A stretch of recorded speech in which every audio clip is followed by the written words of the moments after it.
Hey friends, have you been blessed or encouraged or challenged by Theology in the Raw? If so, would you consider joining Theology in the Raw's Patreon community? For as little as $5 a month, you can gain access to a diverse group of Jesus followers who are committed to thinking deeply, loving widely, and having curious conversations with thoughtful people. We have several membership tiers where you can receive premium content. For instance, silver level supporters get to ask and vote on the questions for our monthly Patreon only podcast. They also get to see like written drafts of various projects and books I'm working on, and there's other perks for that tier. Gold level supporters get all of this and access to monthly Zoom chats where we basically blow the doors open on any topic they want to discuss. All of my patrons play a vital role in nurturing the mission of Theology in the Raw.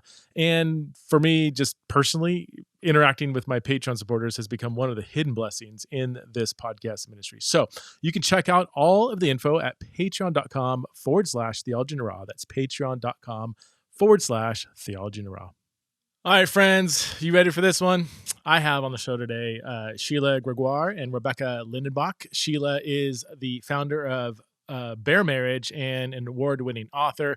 Rebecca is her daughter and also co-host of the podcast that they have on their through their Bear Marriage ministry. And they've co-written several books together, including the about to be released book called She Deserves Better, Raising Girls to Resist Toxic Teachings on Sex, Self, and Speaking Up. This was a lively conversation, folks. First of all, I do want to give a warning that while the conversation is incredibly tasteful, I believe, we do not shrink back from talking about sex, very explicitly. So if you have young people around, you might want to at least listen to the podcast first and before you play it out loud to others who might be young. Although I don't know, I didn't think we didn't get into like too many like super racy things, I don't think. But I really, really enjoyed this conversation. And I think you will too. We last year I had Sheila and Rebecca on the show. And as I say at the beginning of this podcast, that episode was by far the most downloaded episode of 2022 for Theology in the Raw. And I suspect this one's gonna come close. You'll see what I mean when you listen in. So anyway, please welcome back to the show, the one and only Sheila Gregoire and Rebecca Lindenbach. All right, Sheila and Rebecca, welcome back to Theology in the Raw. It's been a while. Thank you. We're happy to be back. Yes, absolutely. So we just, offline said that when you're on a year ago, your podcast episode on Theology in the Raw was the number one downloaded episode of 2022. And that includes, I had NT Wright, Francis Chan, Beth Moore, Max Lucado. Wow. Jackie Hill Perry. I mean, I can keep going on and on. So you guys, you did something that really stirred some thinking. That's amazing. Well, I'm glad people really resonated with the message. Mm-hmm. Yes. Never learned the word vaginismus, which will probably come up again in this podcast. So there you go. Yeah, knowing some of the responses I got after that last episode, I probably should give a little disclaimer for this one. If you have small children around, Sheila and Rebecca do not feel the need to keep things PG. So, and neither do I. So, yeah, we're in good company. But so the last episode we did a year ago was on your book, The Great Sex Rescue. Give us a quick maybe summary of what that book was all about, and then let's talk about your latest book that I think you just released it, right? Recently, or? Yeah, it's coming out April 18th. So I don't know when this is running, but it's out April 18th. So I have a pre-release copy then. Okay, cool. Yeah. So it'll this will probably release shortly before that. So yeah. Okay, perfect. Awesome.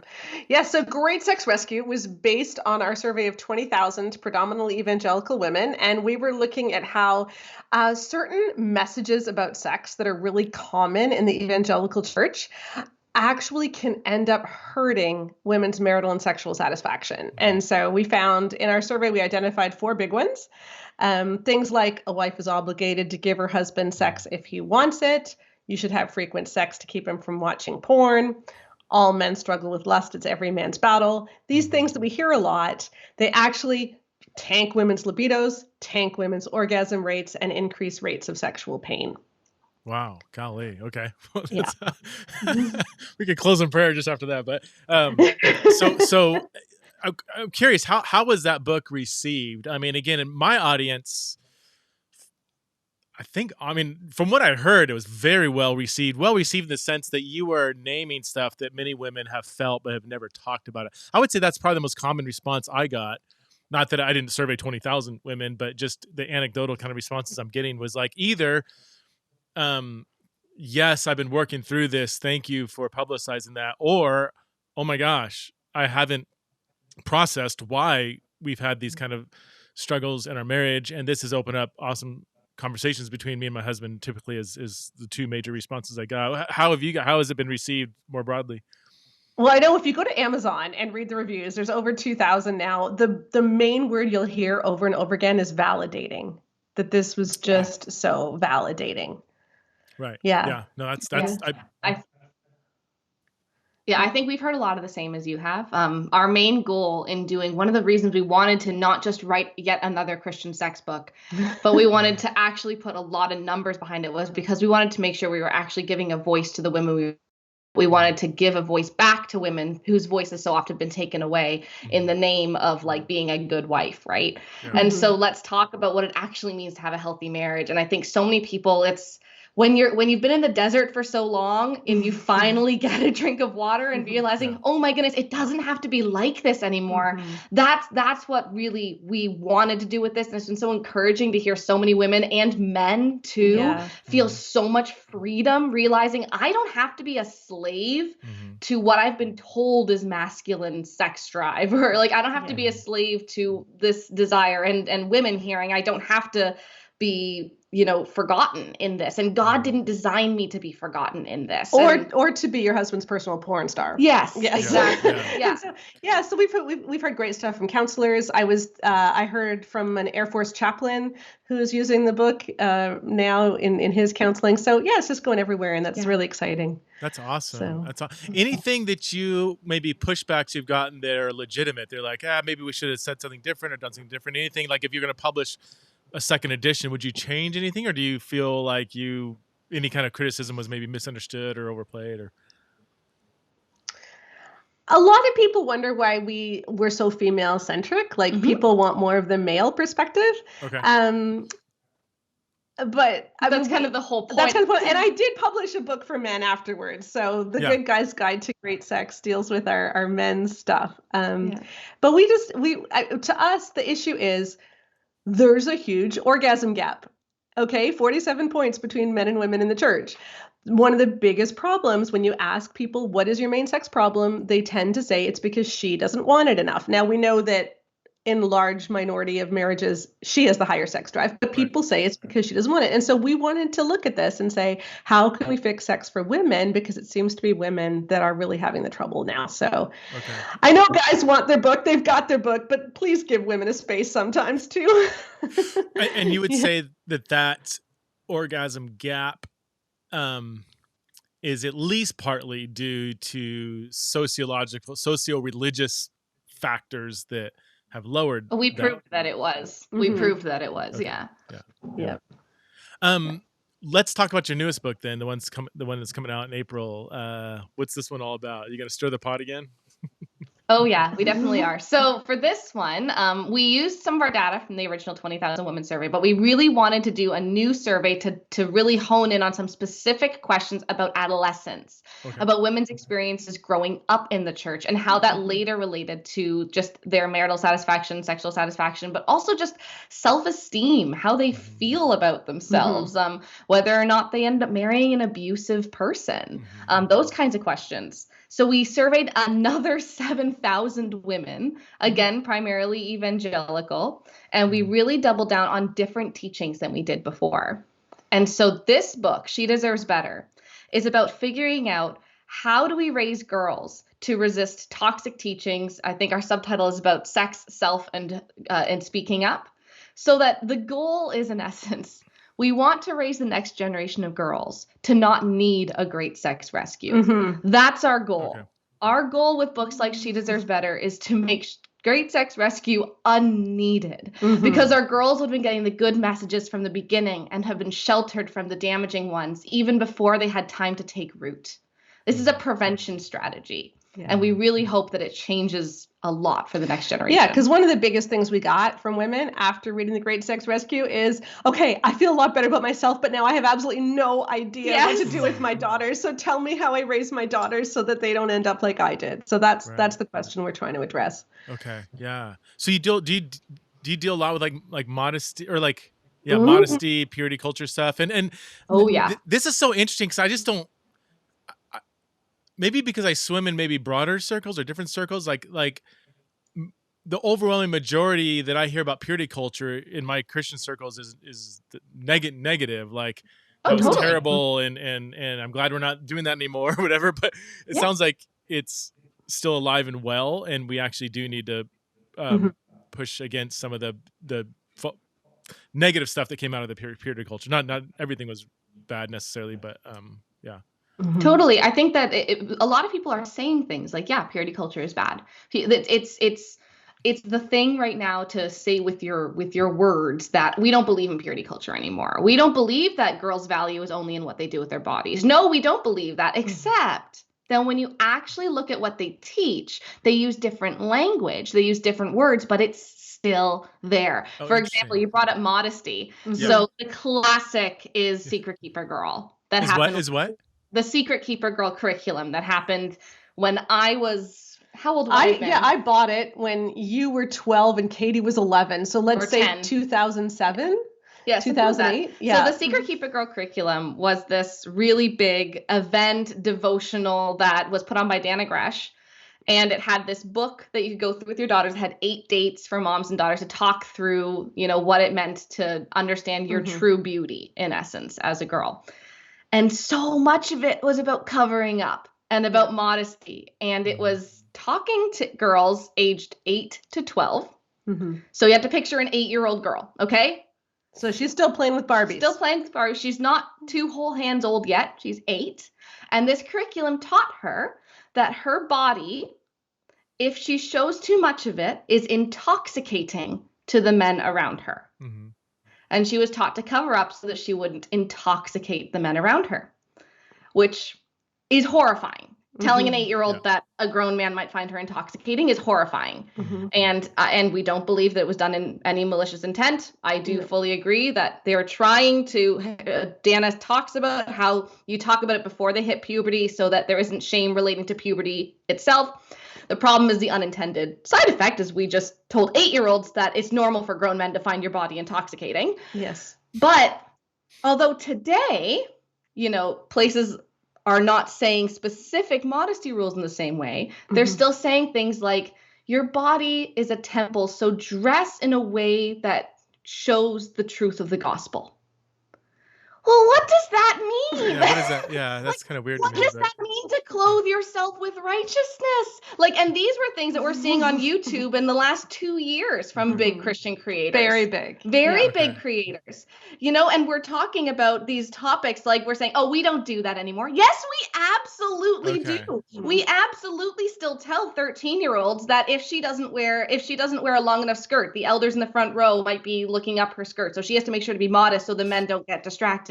We're absolutely still telling this to girls. We hear this all the time. We get messages from women saying, I can't believe this. My daughter just came home from youth group with this pamphlet talking about how the girls can lead boys to lust. Yeah. So these things, what's happening now is it's getting trickier. It's not that it's not around there. It's that it's getting trickier. We know we can't say, well, if you have sex now, you're damaged goods and therefore you are no longer as loved by Christ, like we used to say.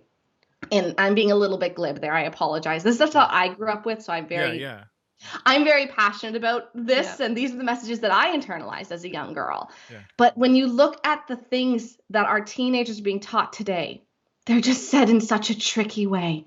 And that's why this book is so necessary, because it's not as easy anymore of just saying, we don't agree with that anymore. We don't agree with that. We'll just move past. No, because this is the foundation of the evangelical culture that our girls are growing up in. Even if we can pay lip service to moving past purity culture, we are still seeing women as primarily objects, and we're still seeing girls as primarily areas of temptation. Man, that's so this, okay. So you're seeing even though the original language of purity culture as a whole is not necessarily being said, a lot of the themes are still alive and well. Specifically, I'm hearing you saying in modesty conversations. Is that kind of one of the big Yeah. pieces now, or is it? Yeah. Even just think about how much we talk about how visual boys are. Mm-hmm. And, and how girls can't be stumbling blocks, even though, the most recent neuroscience literature shows that that's far more cultural and that our brains are not that different. So it's much more nuanced than the way that we usually talk about it. And so what we did in our survey was we measured 4 different iterations of the modesty conversations that we have, 4 different modesty messages, and all 4 of them, things like a girl has a responsibility to dress so as not to incite boys. Girls who dress immodestly are worse than girls who don't dress immodestly. That boys are visual and take in girls' anatomy, like these sorts of messages. So we had a bunch of different iterations. And what we found is that they are all highly, highly correlated with lower self-esteem in high school. That lower self-esteem continues into adulthood. They are more likely to marry an abuser. Oh, wow.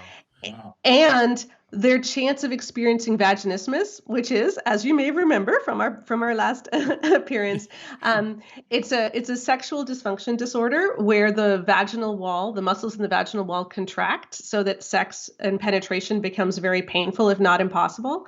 That becomes much more common too. The risk is really elevated. And I think it's one of the reasons why evangelical women suffer from it at twice the rate of the general population. Mm-hmm. Wow. We said more likely to marry an abuser. And again, just to make sure I'm tracking with you, when a girl is, told in so many words that she might be a source of male stumbling, male lust. Is that just correlation, or is there what's the link between why you should be more prone to marry an abuser? That's interesting. Yeah. Okay. Well, first of all, one of the nice things about this survey is that we could tease out causation a lot easier because, correlation, the problem is if you find that two things both happen, right? The question is, does one cause the other? Does the other cause the other? Or is there a third thing that's causing both of them? And you can't always tell. But the nice thing about our survey is that because we were saying, did you believe this way back then? And then what is happening now? We could actually trace it over time. So the causation is easier to figure out. It's still not absolute, but it's easier. And here's how we think that works. Let's say that we raise a whole generation of girls telling them men lust. They just do. That is part of being a man. They are visual. And so you have a responsibility not to be a stumbling block to a man. Mm-hmm.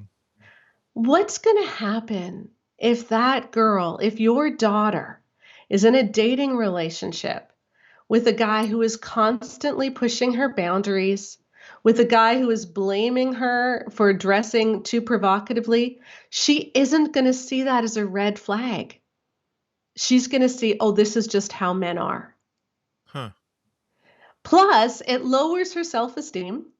And when girls have lower self-esteem, we know that women with lower self-esteem are more likely to get into marriages where they aren't treated well because they don't think they deserve it. Wow.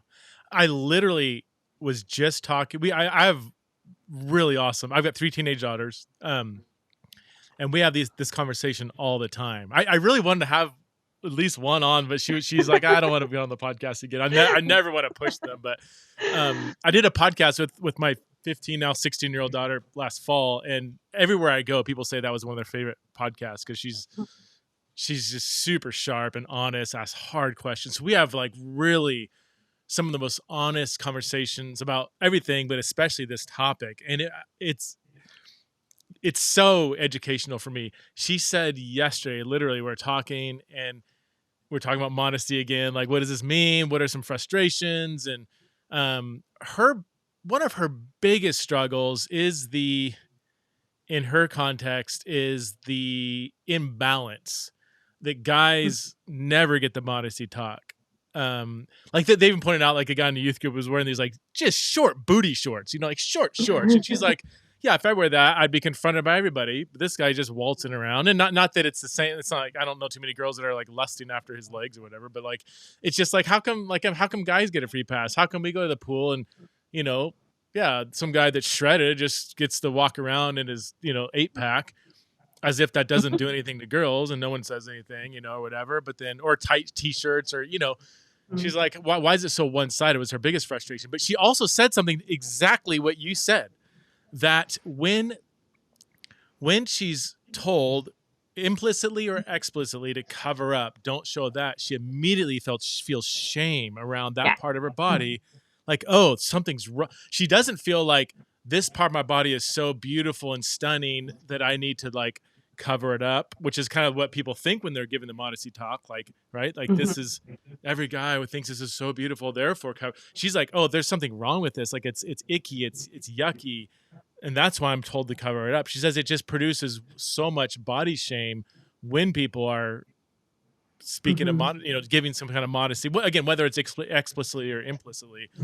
That was fascinating to hear that side of it. So I'm hearing you say that that's very, very common.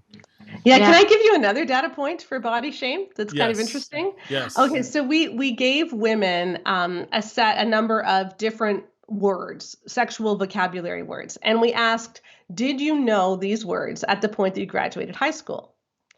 And it turns out that women were more likely to know the words for male anatomy than they were for female anatomy. Huh, wow.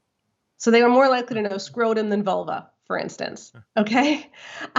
Which again shows us that we really have a problem with women's bodies. And what we found in our survey is that what the evangelical church did during the 1990s and 2000s and even into the 2010s is they substituted sex ed with fear and scare tactics. And so we weren't actually giving kids sex ed. Like my generation, Gen X, we knew way more about sex and consent and date rape than millennials did who took our survey. Yep. Like at the point where they graduated high school. So we kind of stopped sex ed for the millennial generation, and it really affected them. They were, the less sex ed you had, the more likely you were to get sexually assaulted or abused, the more likely to marry an abuser, even the more likely to have sex before marriage. Like it doesn't protect kids to not give them sex ed. But giving kids knowledge about their bodies is actually protective. Yeah, absolutely. No, I totally, yeah. People always ask me, like, when do I start talking to my kids about sex and how do I do it, age appropriate and everything? And I always say, pick an age in your mind and go like 5 years younger usually. And people are like, well, gosh, should my young kid be exposed to these terms and concepts? And I said, well, first of all, they probably already are. So let's not get ourselves. But you can always start with body positivity, naming sexual parts of your body in a very positive way, so that, because it's like the Voldemort, like when something's just not mentioned, that's got to produce shame, right? Like it's so dirty and shameful, we can't even talk about it. Or when we name it, it's kind of like in this embarrassing way, like that's got to produce body shame. So we can, like at a very early age, talk at the earliest age possible, talk positively, naming body parts in a positive way, so that it doesn't cultivate that kind of shame. Is that I don't know if I read that somewhere, or is it, would you agree with that approach as well? Yeah, completely. Yeah, that's a lot of what we talked about. And in She Deserves Better, at the end of each chapter, we've got exercises for parents to do with their daughters, to talk about sex ed more, talk about what consent is, talk about how do we figure out a healthy view of modesty if we don't want to do the typical modesty thing. So we help parents actually work this through with their kids, because that's, you need to talk to your kids. That's the big thing, is that all of these things are helped when you're able to talk about them with your children. And that's what we didn't do. We largely scared them. Did you ever see the movie Mean Girls? Did you see Mean Girls? Because there's this scene. It's just a famous scene at this point. The coach, the gym coach scene, doing health class, doing sex ed, where he's threatening this group of teenagers, saying, if you have sex, you will get pregnant and you will die. Right. And that's everyone take a condom. Right. That's what it does. But if you look at the messages in the books that we reviewed for She Deserves Better, that's largely what was said. Yeah. If you have sex, there'll be no babies ever. Yeah. Because you will get infertile. And there's so many examples in these books of people having sex and then dying, actually dying. Oh my gosh. And, the problem is if that is our main reason why we're telling kids not to have sex, if we're telling them if you have sex, you're going to get an STD, you're going to die, you're going to get pregnant. Every 16-year-old has friends who are having sex, who are not dead, who are not infertile, and who haven't had disastrous repercussions. Right. And so we have to talk about this differently. Yeah. So I really I'm glad you hinted at it, so my main question now is, okay, we've seen all this unintended, I'll benefit of the doubt, unintended fallout and damage. How do I'm like, I don't want to throw away modesty either. So how do we talk about healthy, actual biblical modesty in a way that's life-giving and not producing shame? That your daughter had such a good point. First of all, this is so unnecessarily gendered. Yeah. First of all, so when the modesty message is gendered, so we talk about how girls need to be modest because boys will stumble. What that says is that boys deserve to live in a world without female bodies. That's what that tells boys and girls. It creates an idea of sexual entitlement among boys that I deserve to not be made uncomfortable by someone else's body more than that person deserves to simply have a body that I feel sexually attracted to. Mm-hmm. And that's a major problem.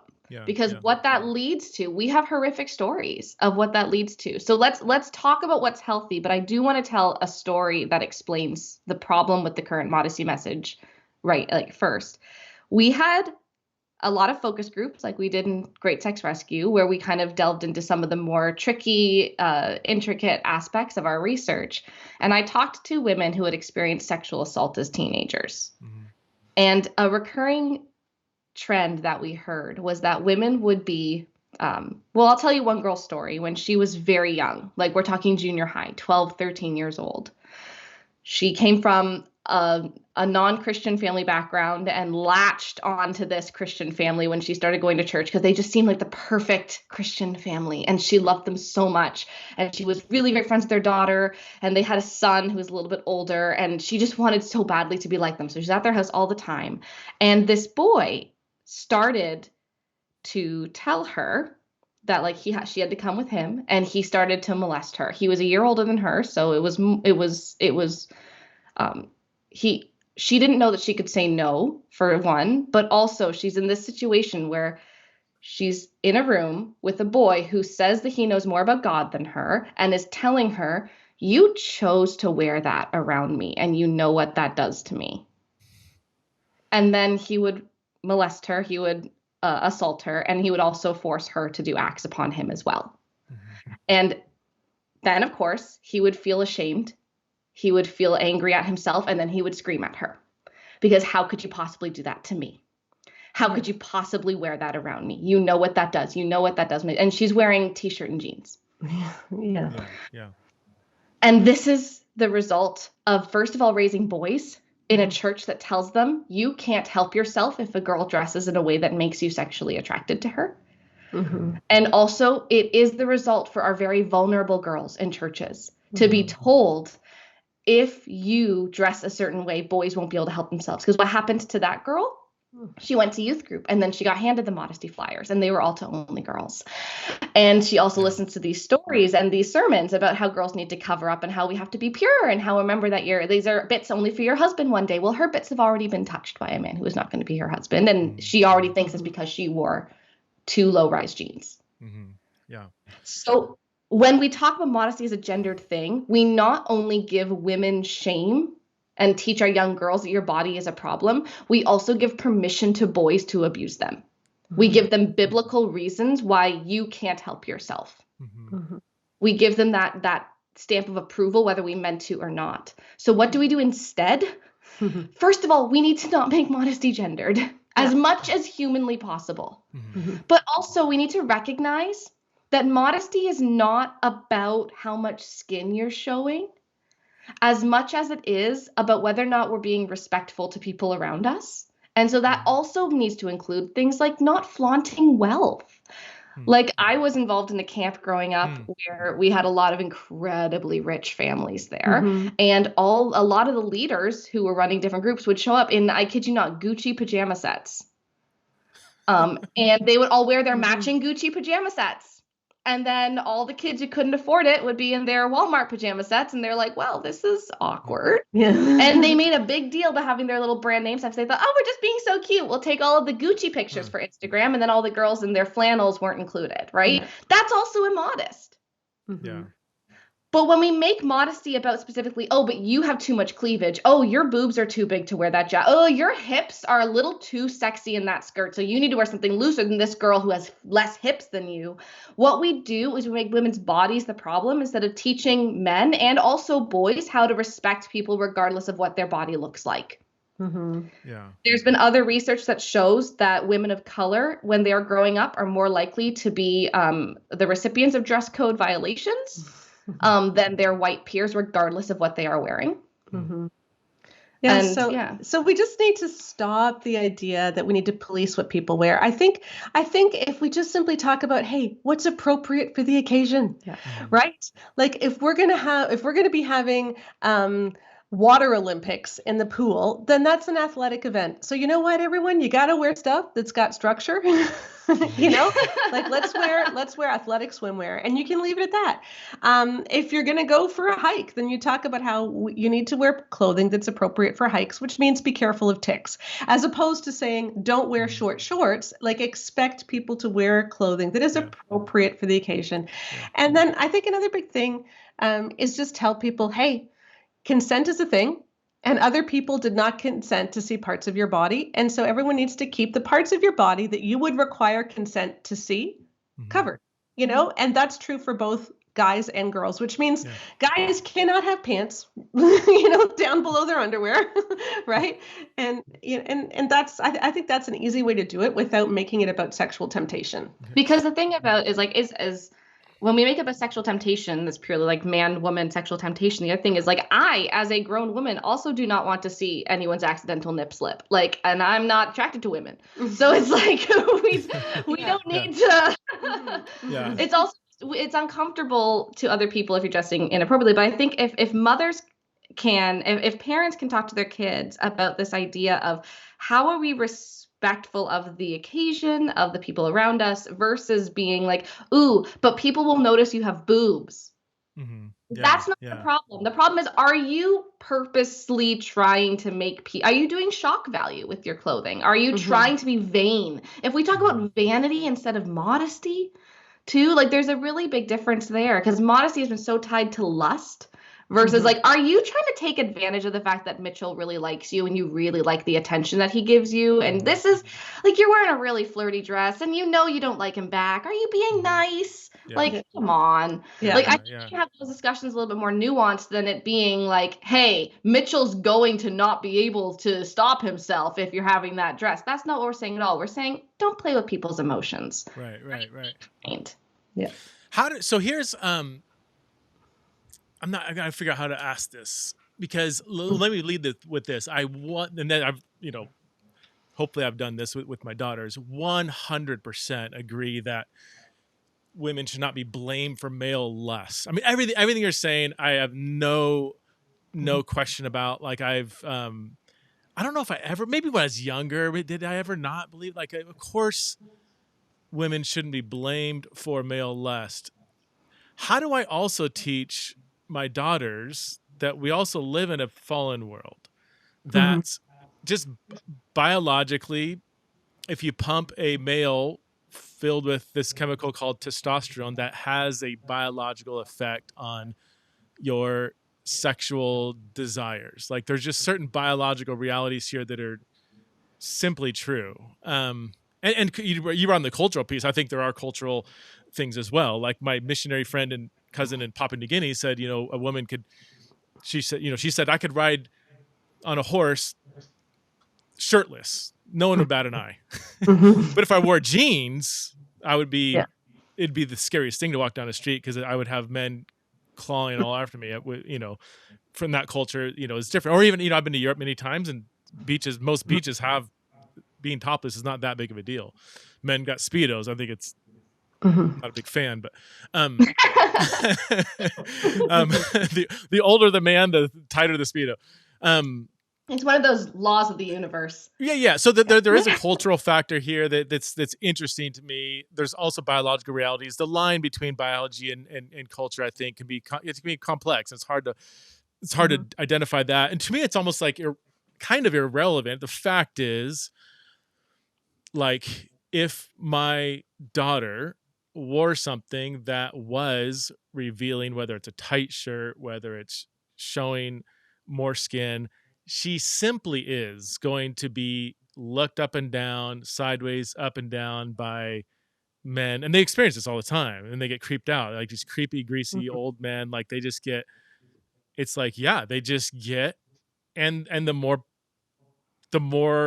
body they're showing, whether through tightness or skin revealing, they I can't control all these Christian or non-Christian men, just whatever in society, like, and they don't feel good about that either. And and when they are more covered up, they don't get as many looks. When they're less covered up, they get a lot more looks, and they don't like that. Like, that produces this ickiness, this kind of unsafe too. Like, to get an old man that's just doing the eye thing like that, and it's even something. This is something well, we can get into yoga pants later, but how do I like I talked to a girl, this is a few years ago. She told me she was a teenager walking through Walmart, and she was just, what was she wearing? Like maybe like a shorter skirt, cowboy boots, not even that, whatever. But she said, I left the store feeling so trashed because of I could tell everybody, all these men were just looking at me up and down. And here's this minor, and she left the store, and she was like, oh, but if she wasn't wearing, there were certain things. And again, so how do I even talk about this? Because it's 100%. I'm not saying she is at fault. She is not at fault. Fact is, you got a bunch of sinful people out there. And that's just the world we live in. So how do I navigate that? Like, I don't want to pretend like that doesn't exist either. How do I help me out here? Okay. So here's the thing. It doesn't matter what you're wearing. You will always attract unwanted attention. Even if, like, have you ever seen those displays of what were you wearing when you were sexually assaulted? And No. There's so many Amish clothes on them. Like, there's art displays that go around the country of what I was wearing when I was raped. And it's like Sweatshirts and sweatpants. Like, there is nothing that you can wear that is going to protect you from assault. In fact, there's peer-reviewed studies that show that as well. Men don't actually tend to assault women based on what they're wearing. They assault women based on other characteristics. Yeah. So in fact, the more modest you are, you often look very insecure. And those are often the people who are targeted just as much. Yeah. So the more you can actually be a victim by covering up too much, So wait, real quick, that's just sexual assault. But if I have a Muslim woman in a burqa and another in a string bikini, and they both walk around Walmart, we would have to be naive to say they're both going to belong at Walmart. The string bikini doesn't belong at Walmart. Okay, just say like booty shorts and a half shirt. I mean, just a really more of a way sexy outfit versus a Muslim woman. So what are you we can't say that they're both going to equally be. I know what you're saying, Preston, but I'm wondering if we can reframe this, because are you trying to get men to not look at your daughters? Is that the problem? I'm trying to tell my daughter that we live in a world where there are sinful people out there. Okay. So here's the thing. And you will get like certain looks and attention and certain dirty. You will get guys looking at your body, the more you're revealing about it. That's going to happen to almost any girl at all times. Yes, the more revealing you are, you certainly can get more of it.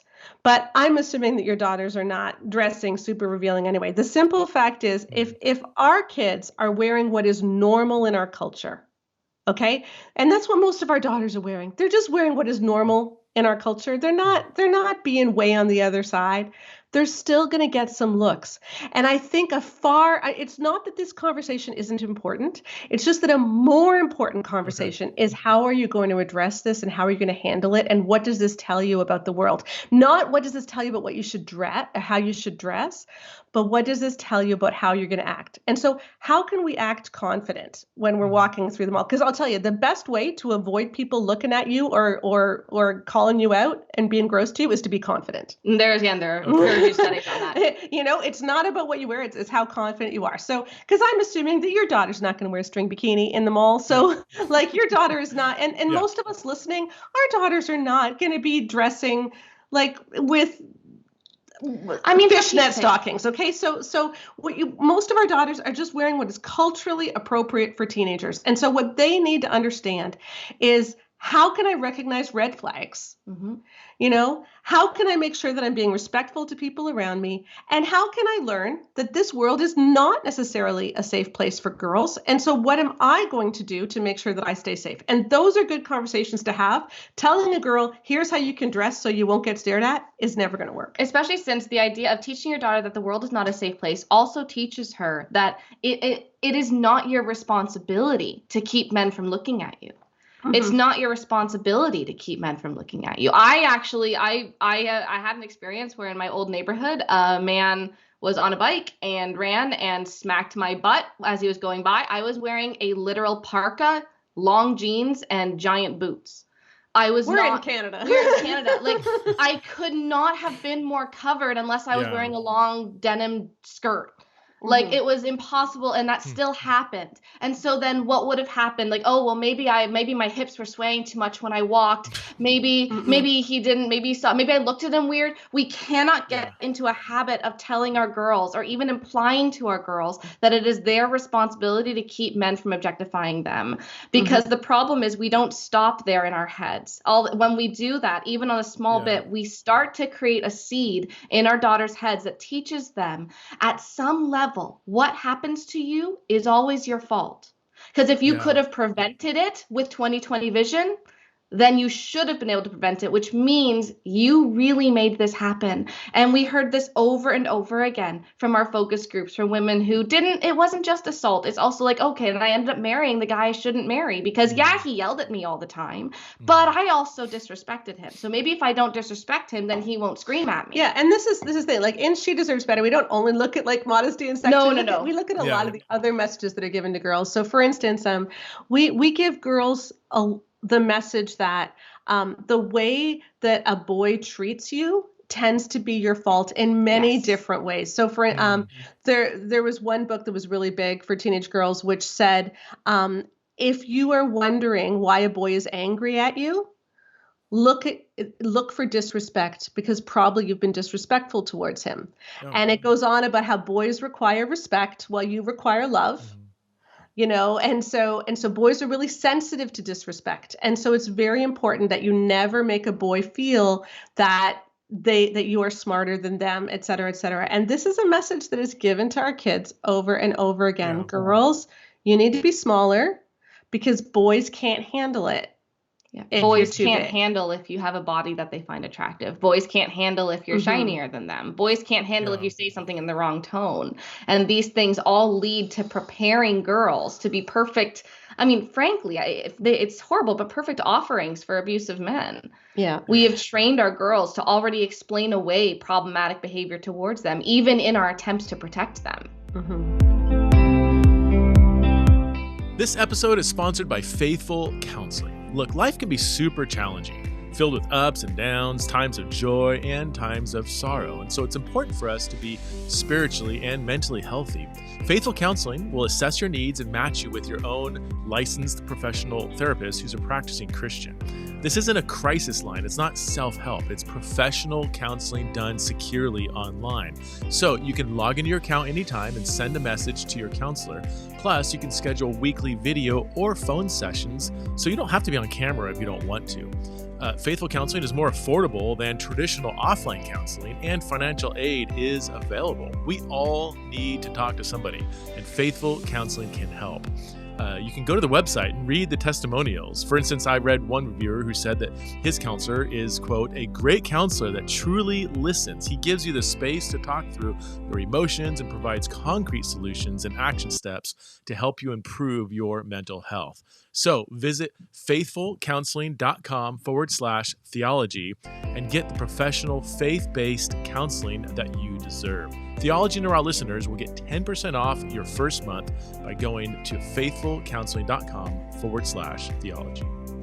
This episode is sponsored by Biola University. Biola is consistently ranked as one of the nation's leading Christian universities. It has over 300 academic programs at both the undergraduate and graduate levels, which are available both in Southern California and online.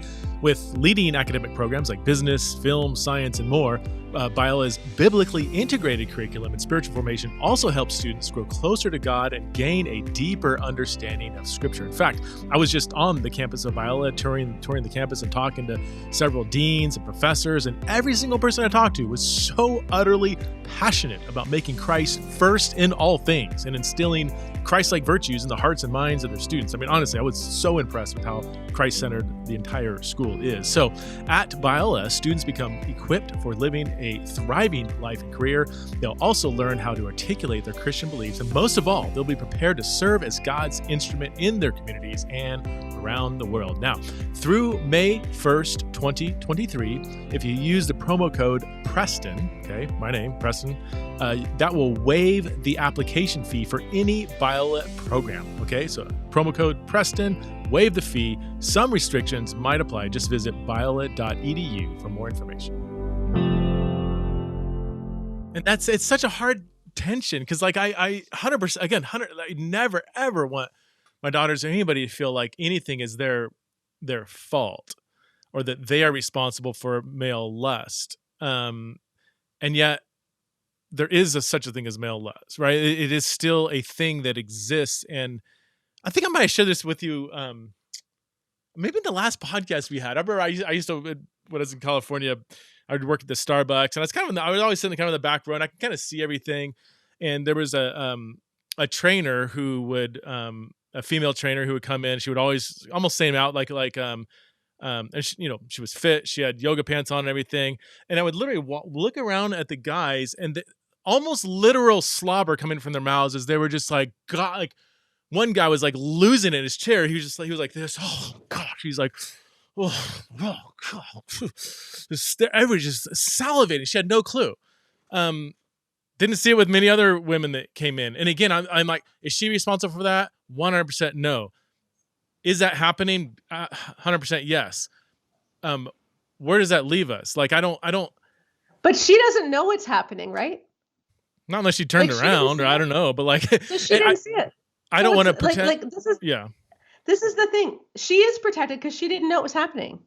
Right? Like they are choosing to do that, but she's not suffering. And I think, again, we're seeing it from like, how do we stop men from having this reaction? She's just going about her life. You're allowed to just go about your life. Is it wrong for me? Is it wrong for me to tell my daughter, like, hey, if you do dress a certain way, you are free to do that. You're creating God's image. Your body's beautiful. You're not responsible for anything. Also, this is probably how many other heterosexual guys are going to be. This is what's probably going to be in their mind when they see you in that outfit. Is that, can I say that, or is that always going to produce shame and blame? And here's where I have. Do you see my tension? Like it truly is. I'm wrestling out loud, and I hope. I fully understand the dilemma, especially as a woman who does decide. And I raised two drop dead gorgeous girls, so I understand this too. But and as a woman who does decide how to get dressed in this culture, knowing how creepy men are, I literally study how creepy men are. I'm sorry, just that's a little funny, but yeah, like I understand this. I really do. The problem is, as a parent, when we're raising our girls, we really do have a choice, and it's an uncomfortable choice, is we can be the person who tells them, no, you deserve to exist how you are. And yes, do that with wisdom. Or we can be the voice that tells them, you're going to be a problem to someone else, and you need to be neutralized. So the problem with saying things like, I know how all these men are thinking, is quite frankly, There's a couple different things here. First of all, studies have shown that there is a lot of cultural difference, even among the same countries, about different generations, how different generations see things versus not. A lot of people in younger generations don't even bat an eye with leggings or yoga pants because they're around all the time. No, I learned that recently. So where does it stop? The 83-year-old men who aren't used to things that were normal in the 70s and 80s. Do our girls need to dress the same way that people did modestly back in the 40s and 50s? Right? Like, where did it end? And so this is why we can't talk about the idea like, well, I know what men are going to think. Well, let them think what they're going to think. That's on them.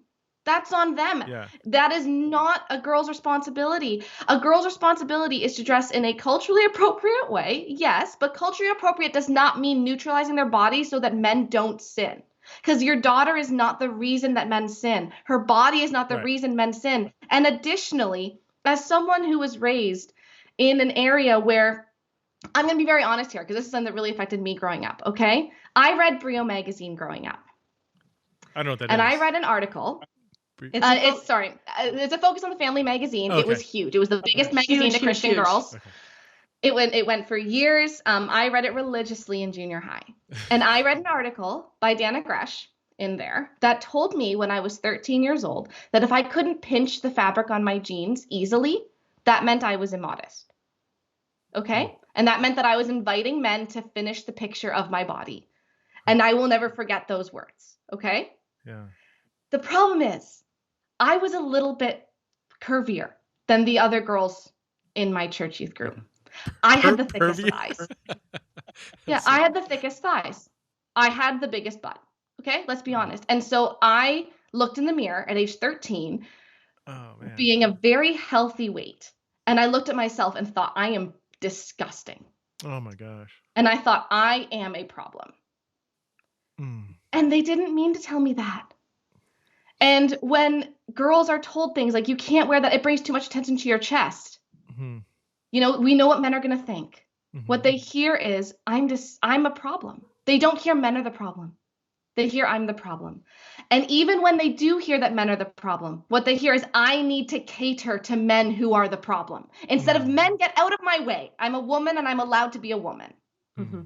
That's solid. Because, again, we're not talking about wearing a string bikini in Walmart. We're talking about wearing a t-shirt that shows your figure and maybe shorts that are 3 inches shorter than what was appropriate in the 60s had booty shorts. Oh yeah, the 60s. I was going to say the 1960s, but I've seen pictures of the 60s and 70s shorts. They were terrifying on men. For men too. Yeah, no, but men, it's like, I'm going to start seeing some bits dangling out. But we're talking about some things that are culturally appropriate, but when they're on someone that someone finds attractive, all of a sudden it's immodest. Yeah, no, that's super.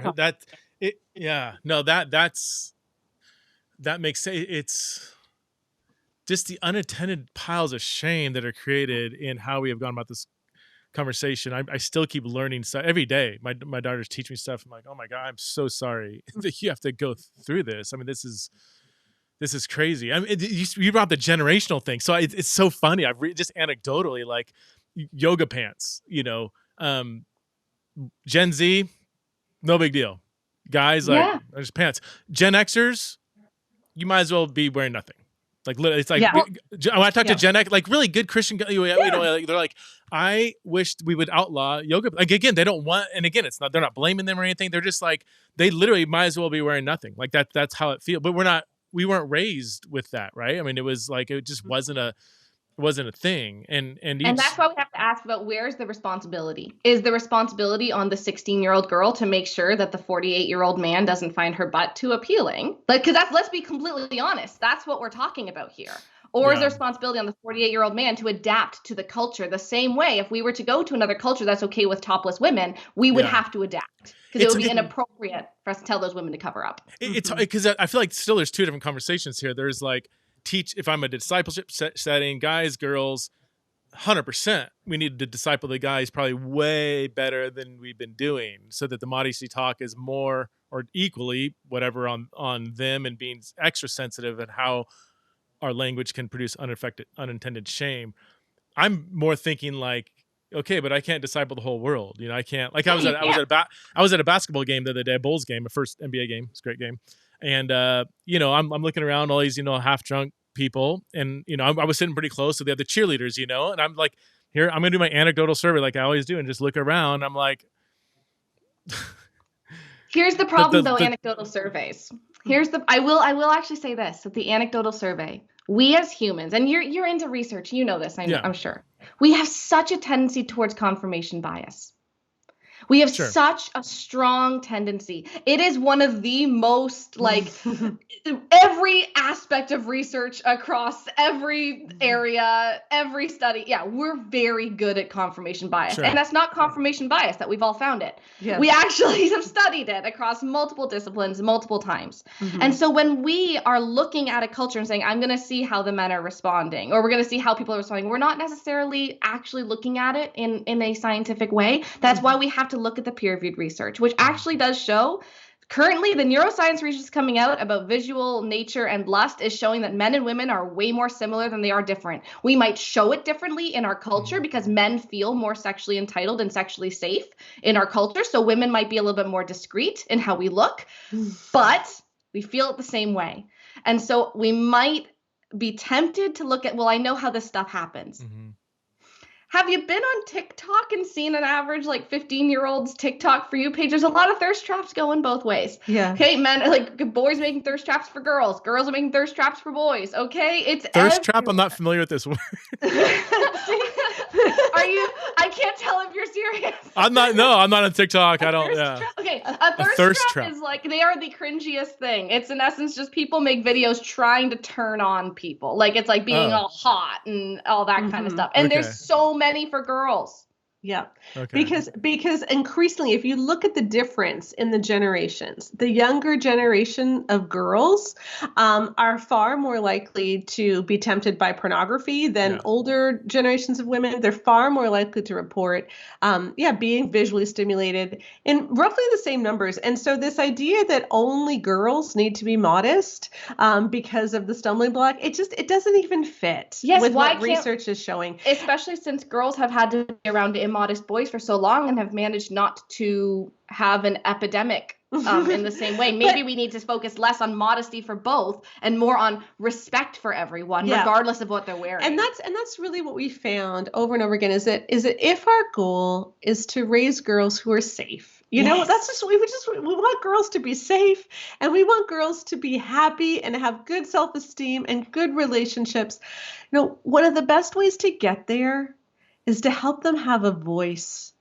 Just tell them that they don't need to cater to everybody else, to make themselves smaller, to make themselves different so that other people don't treat them badly. They need to know that God made them in his image, in as much as he made the boys in his image. They are not less than the image of God.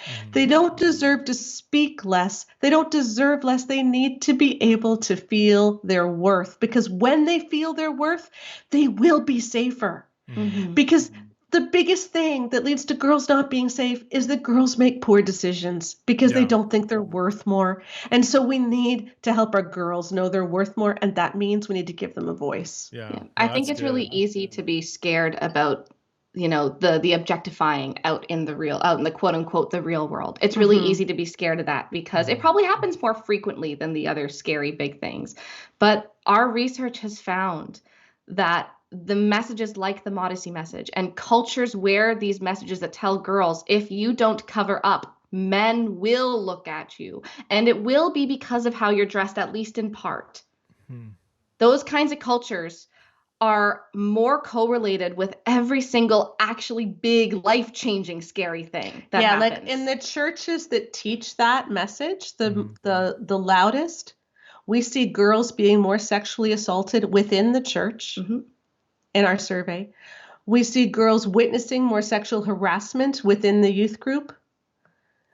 We see a whole lot of negative outcomes in that particular church. Is it because you're saying because it's lowering their self-esteem when confidence and... It's a bunch of things. So first of all, there's a culture of church that cultivates the idea that men are at least partially under the control of women's bodies in terms of whether or not they assault them. Right. So there's a culture that speaks to our young girls, telling them, at least in part, you are responsible if you are mistreated, because we're making men and their needs and their sexuality front and center, rather than seeing both of us as in the image of God the same way, and giving equal, consideration to both the male and the female perspective, and not saying that the female perspective is a risk to the male. That makes sense. Because we also know that there are going to be people who, it doesn't matter what decisions that you make, they are going to seek you out and abuse you. There are people who are going to, there's absolutely nothing that anyone could have done, even with 20/20 vision, nothing that you could have done.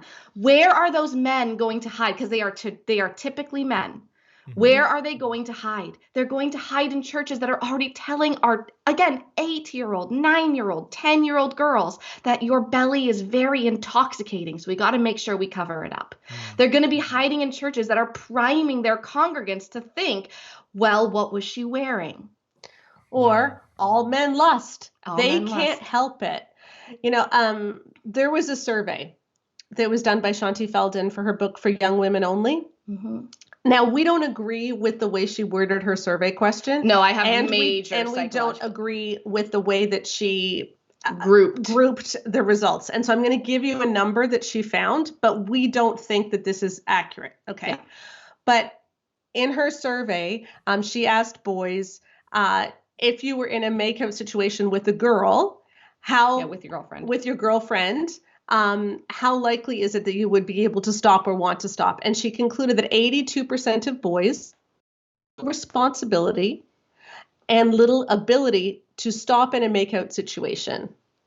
And then she highlighted in her book one guy's conclusion, which is, if you want to stop, it's better to not even start. Now, telling girls that 82% of boys cannot stop or do not want to stop or will not stop is rape culture. But this is what we largely teach girls, is you need to watch out. Boys can't stop. Yeah. Boys can't stop. Boys are going to push your sexual boundaries. And so you need to be the gatekeeper. You need to stop it. And this is what we have told girls over and over and over again. And we've done it because we want to protect girls. But then what happens when girls are in a date rape situation? They think it was their fault. Yeah. And the number of people that we heard that from was just awful. Do you want to tell Vera's story? Yeah.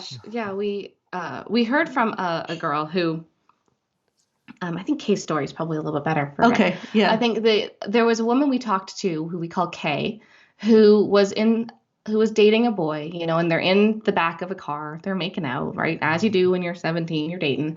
And they're making out, and he starts to go a little far, and she's like, "No, stop. That's too much. She's like, "Okay, I'll stop." And then they go back to kissing, and then he tries again, and it's stop.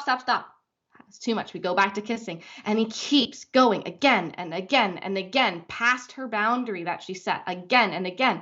And eventually she just thinks, he's never going to stop. I've let it go too far, and I shouldn't have worn that skirt. And then they engage in some sexual acts, and she didn't realize that she had been raped for over a decade after, because she thought she caused it because of teachings like this. And then because she was taught that what you really need to do is preserve your virginity, then she thought, I no longer have a right to say no because I've already. Wow.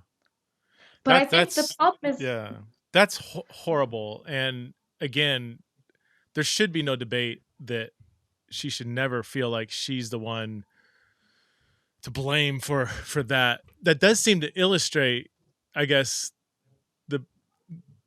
tell me if I'm wrong, the point you're trying to refute, the guy being told the guy can't stop, won't stop, doesn't want to stop, they have a harder time controlling their lust, like that. Doesn't that kind of show, at least again in that one example, that it was the guy that kept kind of... No, because it's not that he couldn't stop, it's that he didn't stop. There's a very big difference between didn't and couldn't. Okay, he could have fair. Stopped. If a rabid raccoon had jumped into that truck and tried to attack his penis, Yeah. He would have stopped. He would have stopped. He was physically able to stop. Yeah. It's just that he didn't think that that a lack of consent was a good enough reason to stop. This is an issue of sexual entitlement. And the issue is that these ideas that boys are just like this and boys will be boys and boys can't stop, it breeds sexual entitlement. It teaches boys, yeah, you should try your best, but we know that you're just a guy. Yeah, no, that's the wrong. Yeah, that's the wrong mess. But I mean, how? Yeah, let's settle on language here. Here's another way. How about more difficult to stop? No, it's not more difficult to stop. There is no evidence. There's to that. no evidence. There is no evidence of that. What do you mean no? What do you mean no? Like, If you can find, I'm talking about just a higher sex drive, generally speaking, among males. No, a second. Okay. Sex drive has nothing to do with someone's ability to respect consent. Sex drive is not something that makes it more likely that someone will have to rape someone. Not again. Sex drive. No. Because what we're saying here is that it's more difficult, and so we're adding caveats to boys' ability to respect consent. That's not. We can't do that. There's no evidence that shows that higher levels of any hormone or anything is a good enough reason to commit rape. That's why there's no. Obviously, I'm not saying that. I'm saying when you start saying that a boy's sex drive makes it harder for him to stop, that's what is being said. What you're saying is that boys can't honor consent, and anyone can honor consent. This is why I think this is what we need to tell kids. Instead of boys will push your sexual boundaries, and this is what we do in the book, is we teach parents how to reframe this, and She Deserves Better. Okay, here's what you say. You're a teenager. You are going to have sexual feelings for one another. You know what? God created us with sex drives. We are going to want to have sex. Okay? That's natural. That's normal. That is nothing to be ashamed of. But we need to figure out what's wise for you to do right now and what you think God wants you to do right now. And then make those boundaries for yourself and make a plan for how you're going to stick to those boundaries. But even more importantly than that, honor the boundaries of the person you're with. And if you are ever with someone who does not honor your boundaries, that is a huge red flag that this person is not safe and you need to get out of the situation. Yeah. And whatever happens was not your fault. That's what we need to be telling teenagers instead of boys can't help it. They're super sexed. You need to be careful. Yeah, because we don't need to just send our daughters out naive little, waifs of things. Go enter a pool of men. We don't need to just send them out like, sheep among wolves. We're not saying that. And I'm not saying, but there are like, we don't send our girls out naive. What we instead tell them is, instead of telling them boys will have a hard time stopping, we say anyone who pushes past your sexual boundaries does not respect you, is not safe, and you need to immediately say no and get out of there, no matter who they are, no matter how nice they seem, no matter how much they say, well, I'm trying. Right. Yeah, I'm sorry. I got to keep pushing because I agree. I agree with all of that. I gotta be really careful with my language here, because I'll say one more time. In no way would I say. Let's just assume, and I know you might push back on it. Males generally have on a general level, higher sex drive. I am not saying that gives them right to violate consent 100%. And I'm not saying, I'm just trying to acknowledge, I guess also in our society when certain people might be tempted with certain things on a greater level, and just to at least be aware of that, not going to certain situations in a naive way. So like, say a girl's in the back of a car with a male. And again, I'm speaking on a general level. Each individuality is different. We have a good number of asexual females today, so not everybody has even a sex drive, period. But they're in the back of a car. You have a male who is, for the most part, going to be a lot stronger physically. The sex drive, generally speaking, is going to be higher. I'm not going to put my faith in the willpower of a male with spikes of testosterone and strength and muscle mass and upper body strength. I'm not going to put my faith in his willpower to respect consent. 100%, I'm not blaming anybody but him if that consent is violated. I'm just trying to acknowledge the biological realities of some differences in male female sexuality. which can be illustrated, I guess, and let me also acknowledge, like, my main area of research is sexuality. So I read probably all the same literature you have, or at least most of it. It is the most politicized studies on earth. When I hear people even talk about peer-reviewed literature on sexuality studies, I roll my eyes like, well, yeah, which one? Like, there's two, heated camps that they go head to head on, the essentialists versus the constructionists. Is it culture? Is it biology? Is it?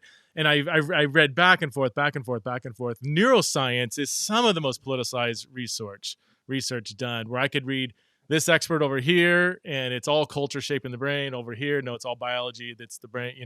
So there is the clarity, even in the medical research, the scientific research is super, super complex. I don't know where I was going with that.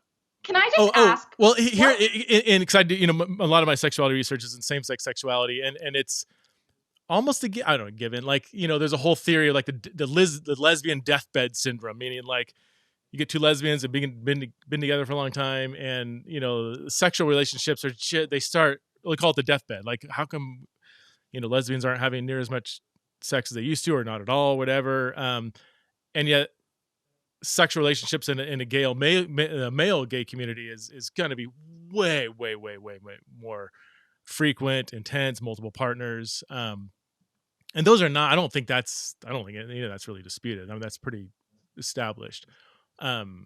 Which, you have two females with two female sex drives, two males with two male sex drives, and you're going to look very, the sexual output is going to be very different in those communities. Can I just ask, what do you think functionally changes from telling girls if someone pushes past your boundaries, they're unsafe, versus telling them boys are going to have a harder time stopping than you? What functionally is different? Wait, say it again. What we're saying is, instead of saying boys simply have a higher sex drive, don't say that. Instead, say, if anyone tries to push past your sexual boundaries, they are not respecting you. So you should just say no and get out. What do you think is functionally the difference? Well, first of all, I kind of want to acknowledge both. I think both can be true at the same time. Oh, that's not the question. What's different? But because those two, here's the thing. The goal is to have a girl who's not raped on a date, right? Like, that's our goal. You can get to that way by either teaching her boys are dangerous and have a really hard time respecting your consent. Or you can teach her, if someone tries to not respect your consent, get out of there, regardless of whether or not they have a higher sex drive than you. And by the way, if you also try to push past someone else's boundaries, you're not being respectful of them, and you need to stop. What is the functional difference? Because at the end, we have the same goal. Sure. But what we have found in our research is that telling girls boys can't help themselves actually makes it less likely we will achieve that goal of her feeling and being sexually safe. Yeah, and it also makes it far more likely that when she gets married, she's gonna have a hard time with arousal. Yeah. Okay. Yeah. Like, it really hurts her marriage long term. Because we're not saying just don't tell them anything. We're saying look for the red flags and get out if they show red flags. So what is functionally so important about teaching girls that boys have a higher sex drive? I think so. Yeah. Let me think out loud here. Because I 100% agree with that. Messaging can be so counterproductive in how we're going about it. Again, I'm learning that it's a slow learning process for me. Gen Xer, growing up in the environment I did, having 3 daughters, and like, oh my gosh, my well-intended things are backfiring, and I trying to, because everything we're saying, whatever disagreement we may seem to have here, our ultimate goal is 100% the same. So I'm trying to figure out how to. Here, I guess I'm trying to not the safety of the girls that we love. Our goal 100%, is the safety of the girls 100%, and not feel blame if they are in a situation, regardless of whether they had choices that got them there, regardless, that any violation of consent is a violation of consent, period. Hands down, you're not to blame for that, unless you're the one violating the consent, I want to help my girls to not be naive about the real world where you have a bunch of sinful people, to make wise decisions to where they're not in a situation where all of a sudden, again, where it's a scary situation where they're with a guy that, let's just say, he doesn't have as much self-control. He's stronger, higher sex drive. So just to avoid those situations without conveying the idea that if she does find herself in that situation, that she's all of a sudden to blame for that. Yeah. Okay. Let me just push back again. Sure. Having a higher sex drive does not mean that you don't have self-control. And I'm really uncomfortable with the idea that just because someone has a higher sex drive, that you are necessarily in a more dangerous situation. There are a lot of women who have higher sex drives than their husbands. Yeah. They are not more likely to sexually assault their husbands. So we just need to differentiate. Well, there's a physical strength difference there too. Okay, yes, but what if there's a 6'4" woman married to a 5'1" man who has a higher sex drive, right? Sure, yeah. If she's an MMA fighter, then yeah, he's kind of in a. I would tell him to avoid that situation. But as well, rape is far less about sex as it is about entitlement. Mm-hmm. Yeah. And so that's been disproven, though. Louise Perry blew that up. I mean, I know that's been a theory, but that's not. because actually, we studied this as well. We found this in our surveys. Okay, the men who feel that their wives are obligated to give them sex when they want it. The men who feel like they are entitled to sex are far more likely to treat their wives poorly, mm-hmm. to not care about their sexual pleasure, to have wives who feel used after sex. Like this, the feeling of entitlement is highly correlated with feeling like I can go further than you want me to. Okay, so I do think we need to separate the idea that just because someone has a higher sex drive that they necessarily have less self-control. No, they don't. And girls, remember too, when you're talking to girls, your daughter might be the one with the higher sex drive, because a lot of teenage girls have very high sex drives. There's actually a really interesting study that came out that found that if a girl orgasms the first time she has sex, she has the same likelihood of having a high sex drive as a man. Yeah, like what happens on your sexual debut dictates your libido later on. And so part of the reason that women have lower libidos is also because they don't orgasm the first time. They don't have as good sex. And so their brains learn, I don't really want this. Yeah, but if they do orgasm, their likelihood of having the same libido as their partner goes way up. Like they have the same likelihood. So, but anyway, that's beside the point. What I really wanted to say was this. If we are trying to keep girls safe, there is a reality, and I completely agree with you, Preston, that this is not a safe world for our girls. Mm-hmm. And so teaching girls, you know what? Sexual assault is a real problem that you're going to face, and it's not fair. Mm-hmm. It is not fair. But it does mean that when you're walking home and it's dark, you need to have a game plan. You need to be talking on your cell phone loudly to people, even if there's no one there, you need to be talking loudly on your cell phone. Yeah, I'm on my way home. I'll be there in 5 minutes. You need to learn to look people straight in the eye. When you're on a bus, you need to sit by the driver. You need to check the back seat before you get in a car. Whatever your personal protection plans are for your area. Yeah, you need to not drink anything that you didn't pour yourself. We need to teach our girls these basic safety measures, but we also need to realize that they are far more likely to be sexually assaulted by someone that they know. And so it's just really important that we teach our girls that you're not to blame. And so, sure, be wise, honor the other person, but be wise. If we teach people to recognize boundary crossing as a bad thing, it likely wouldn't even get to that point. Because the kind of guy who is going to cross your boundary and assault you is probably also the kind of guy who is going to be really possessive when you're with other people and isn't going to treat you well. Like, these things go hand in hand. Or he's the kind of guy who, when you're making out and you ask him not to put his hand under your shirt, he's going to do it again, right? Mm-hmm. If we start, instead of teaching girls, this is how boys are, he just might have a harder time than you. That's actually priming her to expect him to push her boundaries. Yeah. It's not teaching her to stand up. And this is the accidental negative effect of that teaching, of saying, well, boys have a harder time. They don't have as much self-control in this area. When we say those kinds of things, what we do is you have this girl who's in love with her boyfriend, Brett. She loves Brett. She thinks Brett is the greatest, and they're making out, and Brett starts going past her boundaries. And what does she do? She's like, uh-oh, she's starting to freeze, and she thinks, okay, but boys just have a harder time. And so she kind of stops him. And instead of in her mind it being, that was unacceptable, there was no reason for that. Right. Absolutely not. You deserve better. What she hears is, well, I can't really, he's a good guy. This is just how guys are. We need to teach our girls, any guy who goes past your boundaries is not just being a guy. He is not being appropriate. He is not respecting you. And he's not safe. And he might just need to grow up. He might just need time to grow up. He isn't necessarily going to turn into some rapist. This is super helpful. So I 100%, so you're 100% agree on everything you're just saying. Like, teaching them more of a holistic view of relationships, seeing signs of control, domination, being involved with the guy is just a bad guy. That when you get to the back of the car situation, we could have prevented that before by teaching them signs of, here's a guy, here's what respect look like, here's what respect for women looks like, here's what consent looks like. You can see things early on. And then also I'm hearing you say, you're whatever differences I'm trying to draw out here, I think that I'm in full agreement on just the unintended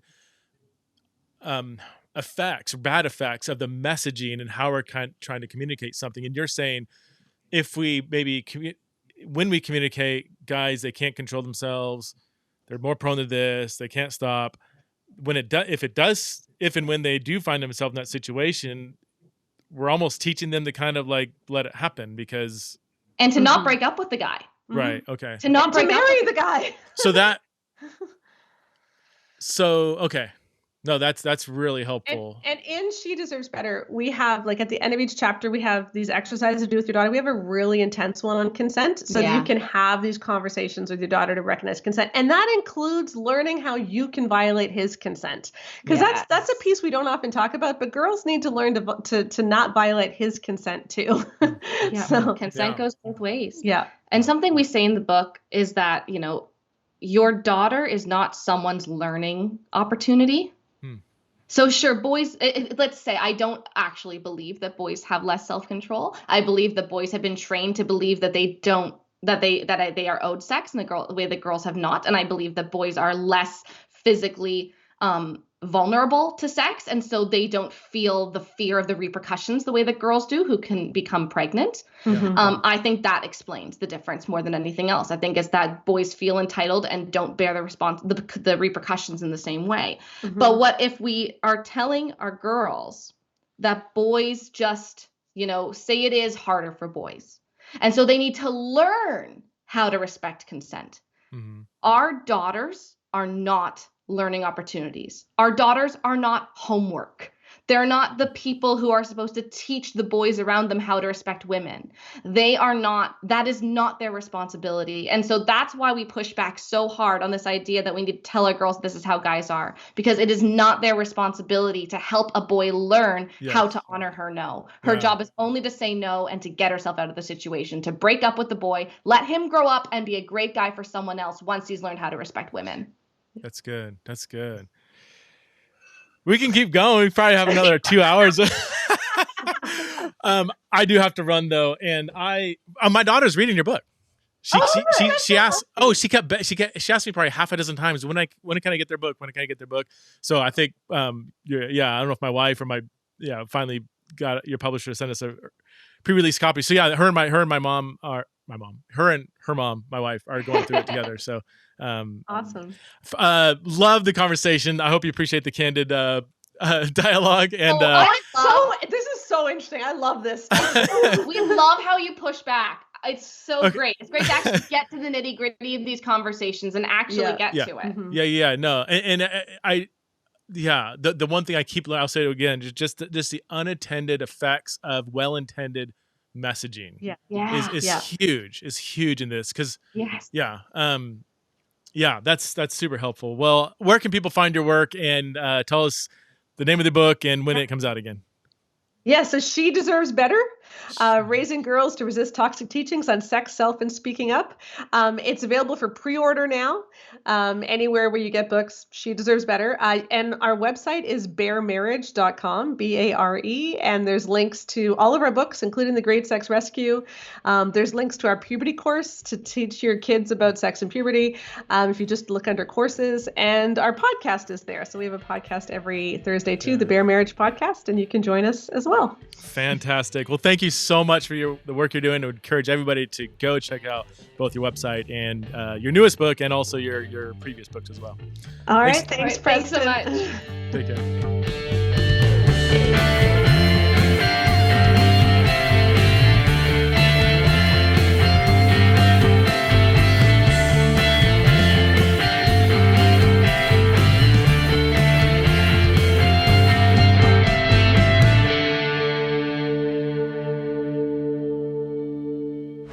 This show is part of the Converge Podcast Network.